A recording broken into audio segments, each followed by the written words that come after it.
som do meu mentor espiritual encarnado, que é o nosso irmão Luizinho. Ele sempre me manda mensagens edificantes, né, Luizinho? Então por isso que eu estou te chamando de meu mentor espiritual encarnado. A casa é sempre sua, né? Jesus me inspire agora e sempre.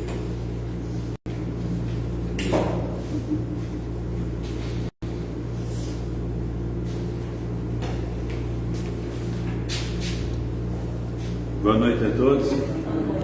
Muita alegria por estar aqui mais uma vez. Obrigado a Marcinha que sempre escreve lá. Ela já me mandou um bilhete novo já. Eu fico muito feliz pela oportunidade. Não saí de toda, viu, Fernandinho? Que tu falou, nos abandonou. Eu sempre estou por aqui ainda. Dessa vez eu poupei.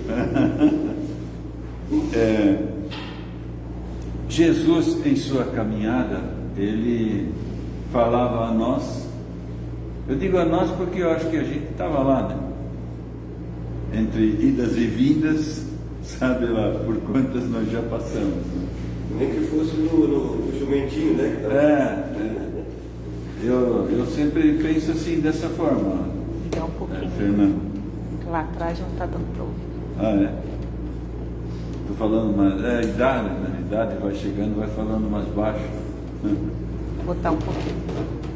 Mas Jesus, ele nos falava por parábolas. E às vezes é de difícil compreensão para nós, né? Difícil compreensão. Algumas parábolas a gente entende facilmente. Outras parábolas é um pouco mais difícil. Imagina naquela época. E tem algumas palavras de Jesus que é preciso a gente realmente meditar bastante naquilo que ele estava falando. E um detalhe que chama atenção nessas parábolas é que a interpretação da parábola ela é dada num determinado momento de uma forma, e logo a seguir, se nós tomarmos a mesma parábola, achamos outra preciosidade ali.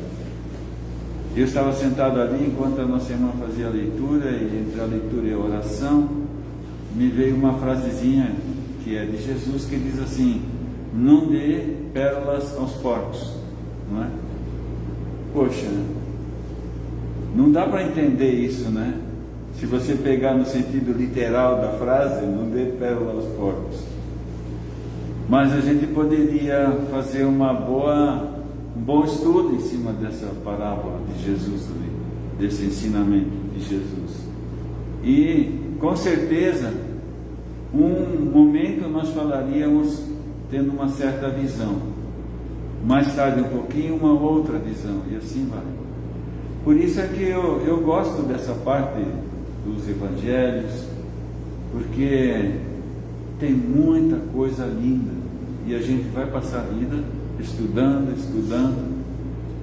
e na boa parte das vezes nós só estudamos, mas a gente não sai do lugar se não tiver esforço. Sem esforço não sai do lugar. Isso tanto na nossa vida material quanto na nossa vida espiritual, e principalmente no que diz respeito à nossa vida espiritual. É preciso esforço, muito esforço, porque nós somos muito vigiados, e constantemente nós criamos até bons pensamentos, boas decisões, mas de repente nos ronda assim uma nuvenzinha que quer nos levar para o outro lado, e aí tem que voltar lá para a palavra, sentar, meditar na palavra, para que bata assim um ventinho e leve aquela nuvenzinha para bem longe. E as coisas elas vêm assim de repente. Assim é que essa frase ali, a semente que germinou entre espinhos, ela vem daqui. Reunindo-se uma grande multidão e vindo a Jesus, gente de várias cidades. E isso é lindo, né? Como você começa a pensar, porque naquele tempo era tudo a pé, né? Não tinha os carros que tem hoje. Não tinha nem aquele Ford, a manivela ainda, né? Era na base da sandália mesmo. E eles vinham, diz aqui, ó, gentes de várias cidades. Ele contou esta parábola: o semeador saiu a semear. Enquanto lançava a semente, parte dela caiu à beira do caminho, foi pisada, e as aves do céu a comeram. Parte dela caiu sobre pedras, e quando germinou, as plantas secaram, porque não havia umidade. Outra parte caiu entre espinhos, que cresceram com ela e sufocaram as plantas. Outra ainda caiu em boa terra, cresceu e deu boa colheita, a 100 por 1. Tendo dito isto, exclamou: aquele que tem ouvidos para ouvir, ouça. Agora eu estava lendo aqui e me veio uma outra ideia que eu não tinha pensado ainda.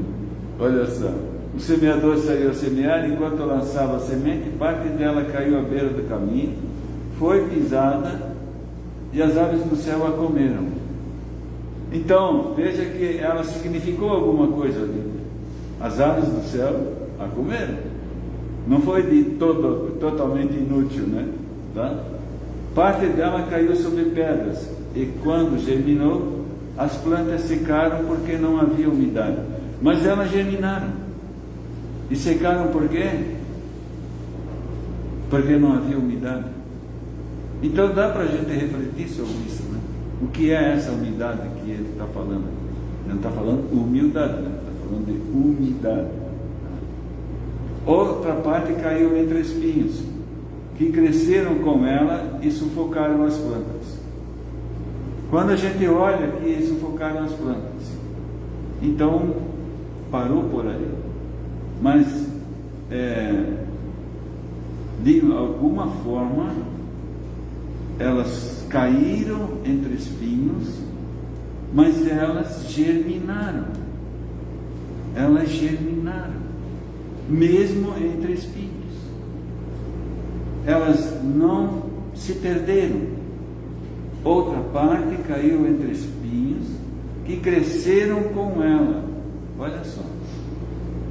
Aquelas, normalmente nós até pensamos, aquelas que caíram entre espinhos, né? Os espinhos venceram elas, não deu em nada. Mas vamos pensar que nada não existe. Nada não existe. Sempre tem um propósito. Então, os espinhos sufocaram ela. Eu pensei assim, de repente, nós nos lembramos da palavra que Jesus fala do joio e do trigo. Os apóstolos perguntaram se era para cortar o joio. E Jesus disse: não, deixai-os crescerem juntos com o trigo. A princípio a gente pode achar por quê, né? O joio junto com o trigo. Mas o que é o joio e o que é o trigo? Eu creio que nós vivemos tempos exatamente iguais a essa parábola. O joio e o trigo. É preciso que o joio cresça junto, mas ele será arrancado e lançado aonde? Ao fogo, para ser queimado, inútil, né? Mas nada é inútil. Aí nós já vamos para frente pensando no destino desse joio. Não é bonito isso? E o trigo cresce sempre, né? Cresce sempre. Então vamos pensar um pouquinho. Fiquei imaginando sobre essas sementes que caíram ali entre espinhos. Seus discípulos perguntaram-lhe o que significava aquela parábola. Ele disse: a vocês foi dado o conhecimento dos mistérios do reino de Deus, mas aos outros falo por parábolas, para que vendo não vejam, e ouvindo não entendam. Isso aí foi uma coisa que durante muito tempo eu também fiquei pensando assim. Mas o que Jesus quis dizer com isso? De que adianta então estar falando, mas para que vendo não vejam? O que ele está falando aqui? Mas Jesus aqui não está revelando aí a sua bondade, era para ser, né? Mas para que muitos ouçam, mas não entendam. Então, para que falar, se é esse o objetivo? Sabe, a gente fica, às vezes, assim, o que Jesus quis dizer com isso? Por isso que é difícil, muitas vezes, nós entendemos isso. É preciso parar, meditar e refletir, né, na palavra. Então, essa passagem que se encontra em Lucas, capítulo 8, Mateus 13 e Marcos 4, toca em um dos pontos mais intrigantes do ministério de Jesus: a estratégia do ensino por parábolas. À primeira vista parece contraditório que um mestre queira que seus ouvintes não entendam, não é? Para que falar então? Seu objetivo é que não entendam. Mas há razões teológicas e pedagógicas profundas para essa escolha. Para Jesus, o conhecimento do reino de Deus não é apenas uma informação intelectual, mas uma revelação espiritual. Se às vezes eu estiver falando alguma coisa fora de vocês, pulou o slide. Para Jesus, o conhecimento do reino de Deus não é apenas uma informação intelectual, mas uma revelação espiritual. Então, aos discípulos, veja só, eles já haviam dado o passo da fé, eles já deram aquele primeiro passo, o passo da fé, tá? E estavam dispostos, aí eles criaram essa disposição de seguir a Jesus. Por isso, seus ouvidos estavam abertos. Eles não apenas ouviam as histórias, mas eles buscavam o significado vivo por trás delas. O que Cristo está falando para nós? Essa era o entendimento e a preocupação deles. Então eles conversavam entre eles e procuravam entender a palavra de Jesus. E quando não a entendiam, eles pediam para Jesus explicar. Então aos discípulos assim acontecia. Aos outros, muitas pessoas seguiam Jesus apenas por curiosidade. E as mais das vezes isso acontece até mesmo nos dias de hoje, na doutrina espírita. Muitos vêm por curiosidade, ficam algum tempo e depois vão embora. Pronto, deu certo. Continuamos. Olha, eu sou cristão. Tem uma formiguinha que fica andando aqui me provocando. Continuando. Alguns vinham em busca ou para ver os milagres. E ainda assim, se você chega, mas não encontrou a cura física que estava buscando, também não atendeu aquilo que você pensava que ali encontraria, e vai embora também. Ou para encontrar falhas em seu discurso. Isso aqui é interessante. Vai lá para ouvir, para criticar depois. Tá? Será que isso já acabou? Né? Não tem mais, não existe mais, né? Às vezes a gente vê alguns comentários acerca de doutrina espírita, ou às vezes eu penso que a gente também tem que cuidar para não olhar para o seu quintal, tá? Mas não é, porque eles, né? Não tem porquê eles, cuida do teu quintal, né? Então, por milagres ou para encontrar falhas em seu discurso, como os fariseus, eles faziam isso. Esse era o objetivo deles ao acompanhar a caminhada de Jesus, procurar falhas, né? Para esses a parábola servia como um filtro. Quem não tinha sede real de Deus via apenas uma história sobre agricultura ou pesca. Não entendiam, né? A parábola da pesca maravilhosa, milagrosa, né? Ele contou uma história. Assim, o que ele fez? Ele contou uma história, né? E os fariseus, eles buscavam um sentido nas suas palavras que pudesse prejudicá-lo depois. Esse era o interesse deles. O uso de parábolas tinha uma função dupla. Primeiro, misericórdia. Se Jesus falasse a verdade de forma crua e direta a quem já o rejeitava, olha como Jesus é, né? É misericórdia. Vamos entender isso aqui.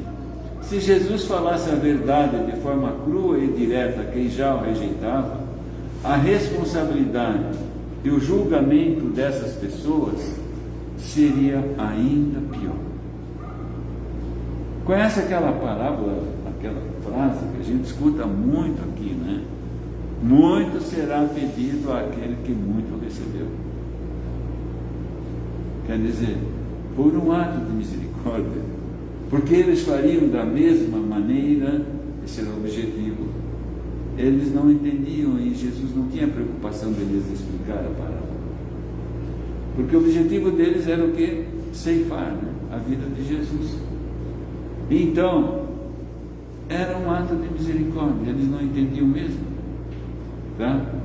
Pensando dessa forma, às vezes se pode achar outra explicação, né? Outra maneira de representar esse quadro agora, mas é o que me passou assim, nos veio pela cabeça. Era, se Jesus falasse a verdade de forma crua e direta a quem já o rejeitava. Lembra que quando ele falou sobre a reencarnação, até Nicodemos o procurou às escondidas para que Jesus explicasse a ele o que significava nascer de novo. Como pode um homem velho entrar novamente no ventre de sua mãe? Perguntou Nicodemos. Então, deixa isso quieto, como diz assim, deixa quieto, não entendeu, deixa por isso mesmo. Tá? Um dia tu vai entender. Então o julgamento dessas pessoas seria ainda maior. Ao falar por metáforas, ele esconde a pérola de quem só quer pisoteá-la. Se o objetivo é só pisotear, cuida do teu, que eu cuido do meu, não é? Eles cuidam do quintal deles, nós cuidamos do nosso. E assim é. O uso de parábolas tinha uma função dupla, continuando. O ponto 2 era estímulo. Para o buscador sincero, a parábola é um convite. Ela é só um convite, porque ela instiga a curiosidade. O fato de os discípulos virem perguntar o significado, como mostra o seu texto, prova que a parábola cumpriu seu papel de fazê-los buscar a verdade mais profundamente. Os apóstolos faziam isso. Senhor, explica-nos essa parábola, quando eles não entendiam. Muitas vezes eles tentavam conversar a respeito. Se não me engano, tem um livro chamado Ave Luz, que retrata bem esses encontros que eles faziam à noite, depois do expediente, né? E eles trocavam ideias sobre os acontecimentos do dia. E quando eles não entendiam aqueles acontecimentos, embora Jesus já tivesse explicado algo a respeito, eles pediam para Jesus explicar por que aconteceu aquilo, por que aquela situação. Então eles tinham ânsia, sede de saber. Significado da parábola. A semente é a palavra de Deus. Dessa parábola que nós falamos, a parábola da semente, do semeador. Não é a parábola da semente, é a parábola do semeador. O semeador saiu a semear. A semente é a palavra de Deus. As que caíram à beira do caminho são os que ouvem, e então vem o mal e tira a palavra do seu coração, para que não creiam e não sejam salvos. As que caíram sobre as pedras são os que recebem a palavra com alegria quando a ouvem, oba, né? Mas não tem raiz, não tem raiz. Creia durante algum tempo, mas desistem na hora da provação. A gente sempre costuma dizer aquela expressão que diz assim: meu Deus, por que eu tenho que sofrer tanto? Então nós não entendemos ainda a mensagem do Cristo, quando a gente faz esse tipo de pergunta. Aí nós não entendemos. Nós não entendemos ainda a doutrina espírita, muito mais recente, que veio relembrar tudo aquilo que o Cristo disse e veio nos trazer novas notícias de lá, quando nos explica o porquê da dor.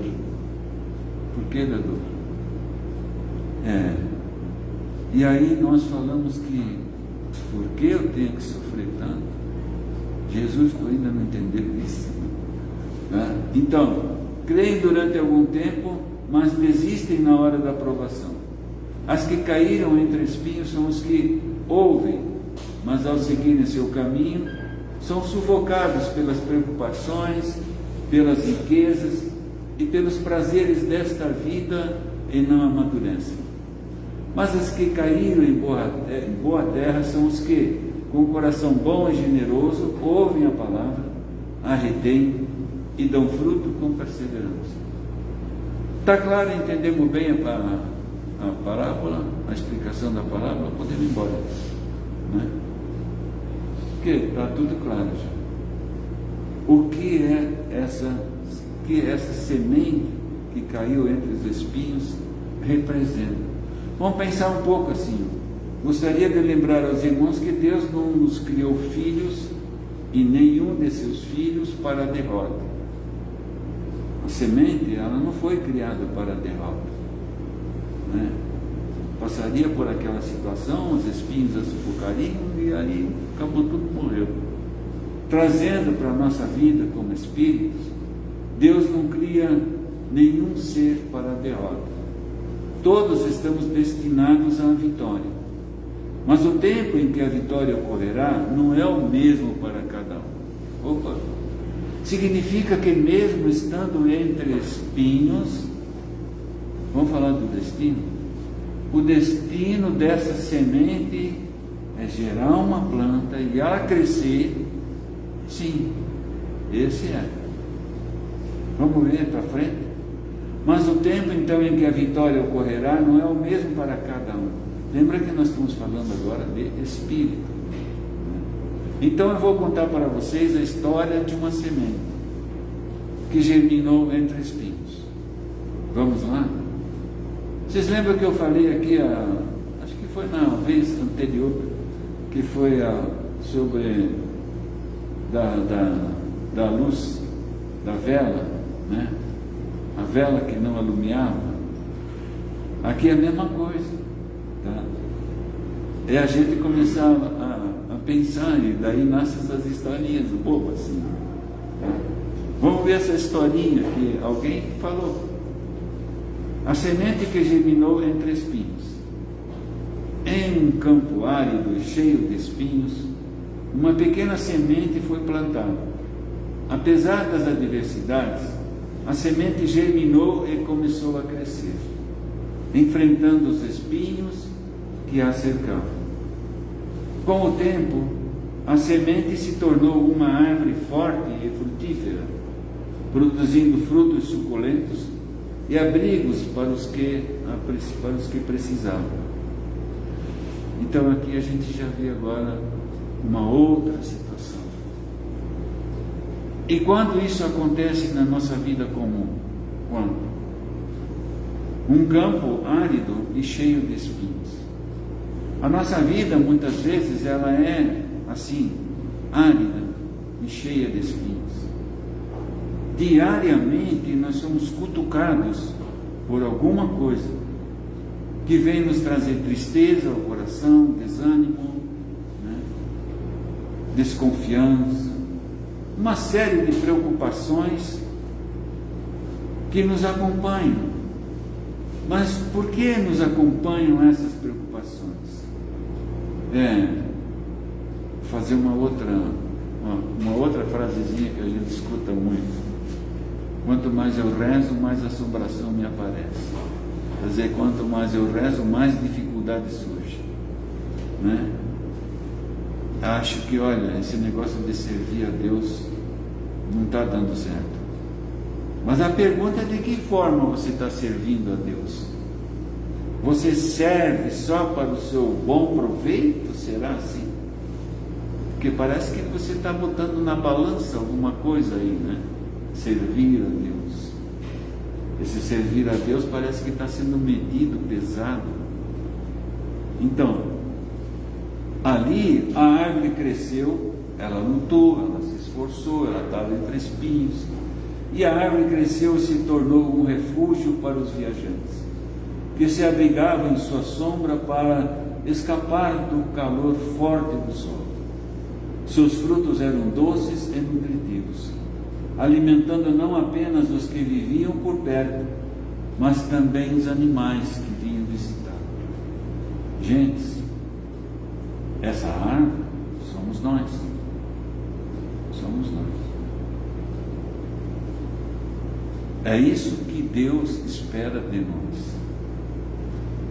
Para que, apesar de todos os espinhos, nós cresçamos e nos tornemos fortes, amparando e ajudando todos aqueles que buscam consolo e esperança, uma ajuda.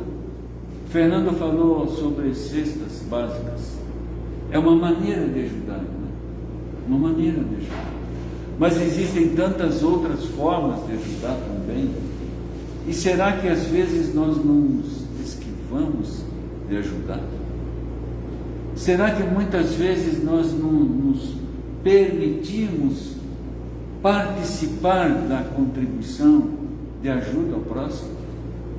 Ficamos acomodados em nossos lares, em nossas vidas, em nossos desejos, em nossos sonhos, em nossos anseios, em nossa paz, no nosso lar, na nossa vida particular. Mas não é para isso que nós somos criados. Nós fomos criados com o objetivo de nos tornarmos árvores frondosas, capazes de abrigar debaixo de suas folhas, de seus galhos, muitas pessoas, muitas pessoas. E aí começa pelo nosso lar. Será que nós estamos protegendo e amparando aqueles que convivem conosco? E até que ponto nós estamos suportando os espinhos que nos rodeiam diariamente? Diariamente, na nossa casa. E daí a gente estende isso para o nosso campo de trabalho, no nosso ofício, para as nossas amizades, para a igreja que nós frequentamos. O que nós estamos fazendo? Até que conseguimos vencer. E a gente já parou para pensar o que são esses espinhos? O que são? Pensemos a respeito. Ensinamentos morais e filosóficos. A semente que germinou entre espinhos representa o espírito que encarna no mundo de provas e expiações. Nós estamos aqui. Por isso que nós temos aqui o resultado daquilo que nós somos em vidas anteriores. E se nós plantamos não coisas boas, estamos passando por um processo de reparar essa semeadura. E por isso que ela nos cutuca, né? O Livro dos Espíritos, questão 132, diz assim: qual é o objetivo da encarnação para os espíritos? E a resposta é: o objetivo da encarnação para os espíritos é o quê? A perfeição, que eles alcançam pelo progresso, cumprindo as leis de Deus. Cumprindo as leis de Deus. E tudo que nós temos nessa vida e passamos e conquistamos faz parte das leis de Deus.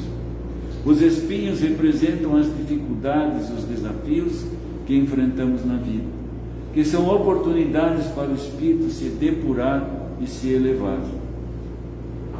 O Livro dos Espíritos, nas questões 851 a 855, nos traz esse esclarecimento. Eu lembro que quando a gente fala assim, os desafios e as dificuldades, né, que enfrentamos na vida são oportunidades para o espírito se elevar. E às vezes a gente está passando por uma luta muito grande, por um sacrifício muito grande. Mas nós já pensamos assim, quando eu aprendi, eu cheguei nesse ponto na minha vida em que eu me expresso assim diante do Senhor e com o meu coração eu digo: Senhor, obrigado por essa dor. Obrigado, porque eu sei que Tu está me dirigindo, Senhor, um aprendizado. E se eu não tivesse que passar por aquela dor, será que eu seria melhor mais adiante? Mas não é verdade que a gente aprende com a dor? Quando a gente passou pela dor, a gente compreende a dor do outro. Quando o outro nos diz assim: mas tu não sabe o que eu estou passando. Eu sei porque eu já passei por isso, né? Quando chega num dia em que você não tem nada à mesa para comer, nada, e o outro bate a sua porta, e daí, se ele lhe falar: você não sabe o que eu estou passando. Eu sei porque eu já passei por isso. É por isso que a vida nos ensina, e a gente vai se melhorando com esses ensinamentos. São oportunidades para o espírito crescer e se desenvolver. Como era bom que de repente alguém viesse e me desse um abraço, uma palavra de conforto, de esperança, mediante essa situação que eu estou passando. Pai, se já te deram, que tal agora você fazer a sua parte e levar a sua palavra, né, de conforto, de esperança, para alguém que está passando hoje pela mesma situação que você passou. Mas às vezes nós nos sentimos confortáveis, né?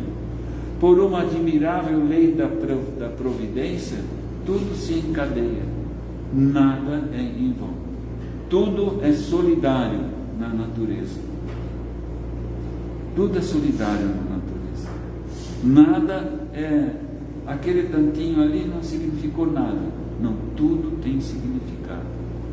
Já pensou Deus criar alguma coisa que não tivesse um sentido real de aproveitamento? E é uma pergunta natural que muitos fazem: por que há pessoas que têm uma sorte feliz e outros que são infortunados? Tem pessoas que vivem, parece sempre a vida é um paraíso, né? Só alegria, e o outro só tristeza, não é?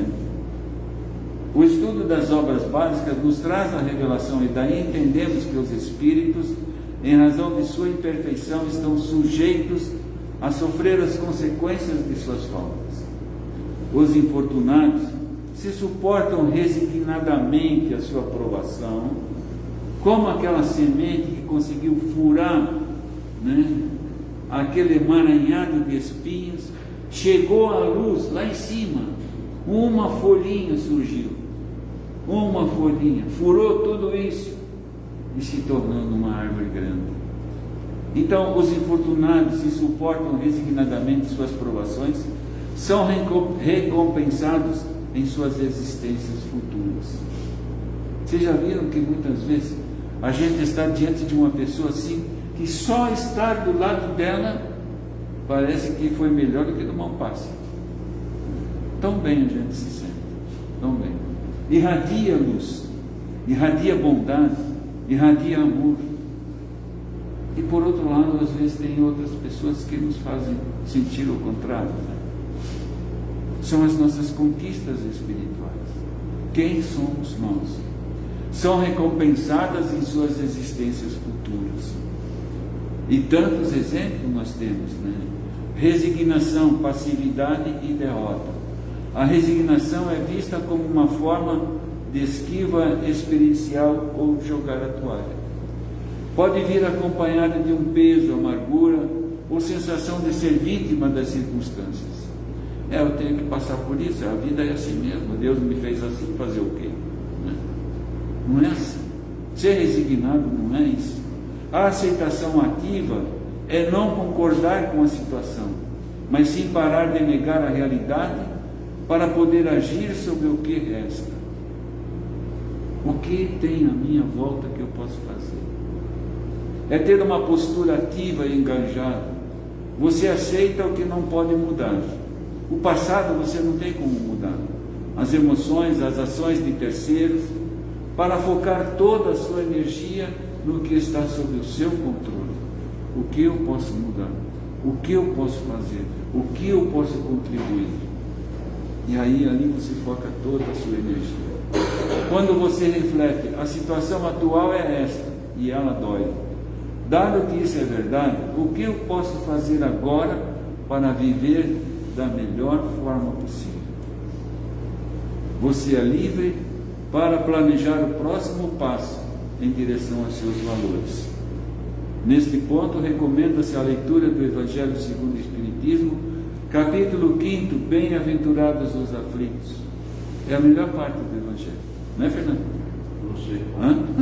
Bem-aventurados os aflitos, em causas anteriores das aflições. Explica tudo, mano. Assim é que a árvore, que se tornou um refúgio para os outros, representa o espírito que, após superar seus próprios desafios, se torna uma fonte de apoio e inspiração para os outros, cumprindo a lei do amor e da caridade. A lei do amor é a lei fundamental do universo. A caridade é a virtude que nos faz amar os nossos semelhantes como a nós mesmos, né? E que nos leva a fazer-lhes o bem sem esperar recompensa, que é do coração, que é o meu propósito, que me traz alegria e felicidade, que me traz paz interior. Então, a árvore se tornou um símbolo de esperança e amor para os que a conheciam, e sua história se espalhou por toda a região. Era apenas uma semente entre espinhos, e ela se tornou um símbolo de esperança e amor para os que a conheciam, e sua história se espalhou por toda a região. Nascida entre espinhos, soube compartilhar seus frutos com os viajantes famintos. A árvore soube oferecer sua sombra para os que estavam cansados e precisavam de um lugar para descansar, recuperar suas forças e energias a bem de continuar a jornada. E quantas jornadas diferentes passaram por ali! Quantas jornadas diferentes! Conclusão, esse é o melhor da parte. Conclusão. A parábola da semente que germinou entre espinhos nos lembra de que a vida é uma jornada de evolução espiritual e que as dificuldades são oportunidades para crescer e se tornar uma pessoa melhor.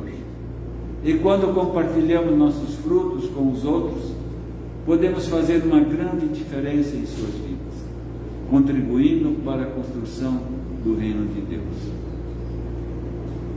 Conceitos chaves, nós vimos isso lá em Lei de Causa e Efeito, no Livro dos Espíritos, Evolução Espiritual também tratando disso, questão 132, mundo de provas e expiações, dai e se vos dará, lá no Evangelho de Lucas, capítulo 6, amai-vos uns aos outros como eu vos amei, João, capítulo 15, tem muita coisa para a gente olhar e pensar nessa passagem.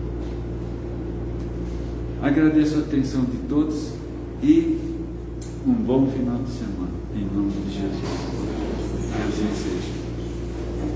Agora a sua prece de encerramento. Ah, sim. Pensei que tinha dispensado. Por favor.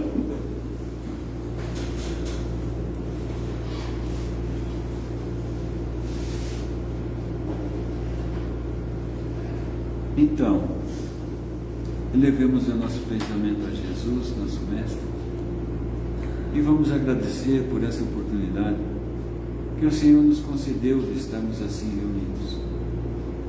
São tantas as oportunidades, na verdade, que nós temos, né? E saibamos aproveitar cada uma dessas oportunidades. Deus nos trouxe hoje uma nova palavra e Ele nos fala sobre essa semente. Eu creio que talvez estejamos ainda na condição de semente, tentando furar o bloqueio dos espíritos, dos espinhos. Mas saibamos driblar todas as forças contrárias que cheguem até nós, a bem de nós efetivamente possamos crescer para Deus, crescer para Jesus. Por isso nós falamos: Pai amado e querido, obrigado, Senhor, por todas as bênçãos que Tu tens recebido, tens nos dispensado, Senhor, até o presente momento. Nós recebemos, Senhor, essa palavra em nosso coração nessa noite e pedimos, Senhor, que Tu nos ajude a guardá-la e a vivê-la, Senhor, em cada dia de nossas vidas, e possamos lembrar dessa semente, Senhor, que Tu plantou em nossos corações nessa noite. Agradecemos, Senhor, porque estamos aqui e porque recebemos, Senhor, toda a alegria que vem do céu em nome de Ti. Nós oramos e te agradecemos, em nome de Jesus. Que assim seja. Que assim seja.